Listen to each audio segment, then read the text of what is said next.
Në Bruksel përfundoi sot pa ndonjë marrëveshje takimi i 5 me radhë ndërmjet kryeministrave të Kosovës dhe Serbisë, Hashim Thaçit dhe Ivica Dačićit.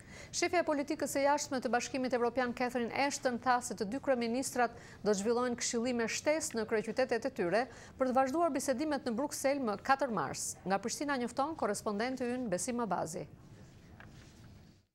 Kryeministrat e Kosovës dhe Serbisë Hashim Thaçi dhe Ivica Dačić përfunduan raundin e 5 të bisedimeve për normalizimin e marrëdhënieve ndërmjet tyre.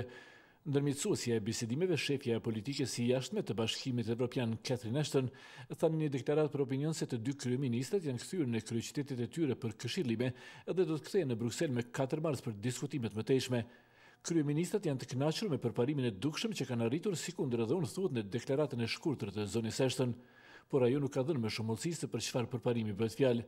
Kryeministri i Kosovës Hashim Thaçi u tha gazetarëve se bisedimet ishin konstruktive dhe në frymin e një përkushtimi për gjetjen e një zgjidhje për normalizimin e situatës në veriun e Kosovës për shpërblimin e strukturave të sigurisë sa më shpejt që është e mundur. Ai tha se është diskutuar për domosdoshmërinë e organizimit të zgjedhjeve të lira edhe në 4 komunat në veri të Kosovës brenda këtij viti.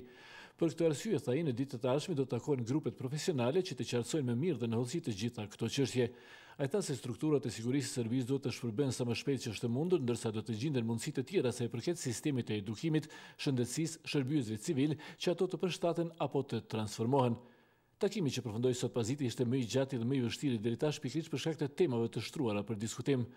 Beogradi ka riteksuar synimin për një shkallë të autonomisë për komunat me shumë serbe në veri, por njëkohësisht ka lënë të hapur mundësinë e krijimit të strukturave të reja në zonë që do të ishin të pranueshme për Prishtinën.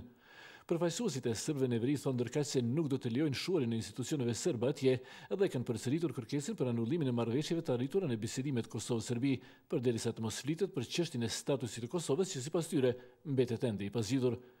Kosova shpalli pavarësinë e saj me 17 shkurt të vitit 2008 në bazë të planit të kryenegociatorit të Kombeve të Bashkuara Marti Ahtisaari. Deri tash ajo është njohur nga afro 100 vende të botës. Pavarësia e saj vazhdon të kundërshtohet nga Serbia, e cila është pajtuar të angazhohet në bisedime për normalizimin e marrëdhënieve me Kosovën, me që kjo është kusht për rrugtimin e saj drejt integrimeve evropiane. Diplomatët i kanë kërkuar Serbisë të shpërbëjë strukturat e saj të sigurisë në veriun e Kosovës, sikur që të marrë datën për fillimin e negociatave për anëtarësim në Bashkimin Evropian. Për Zërin e Amerikës, Besim Abazi, Prishtinë.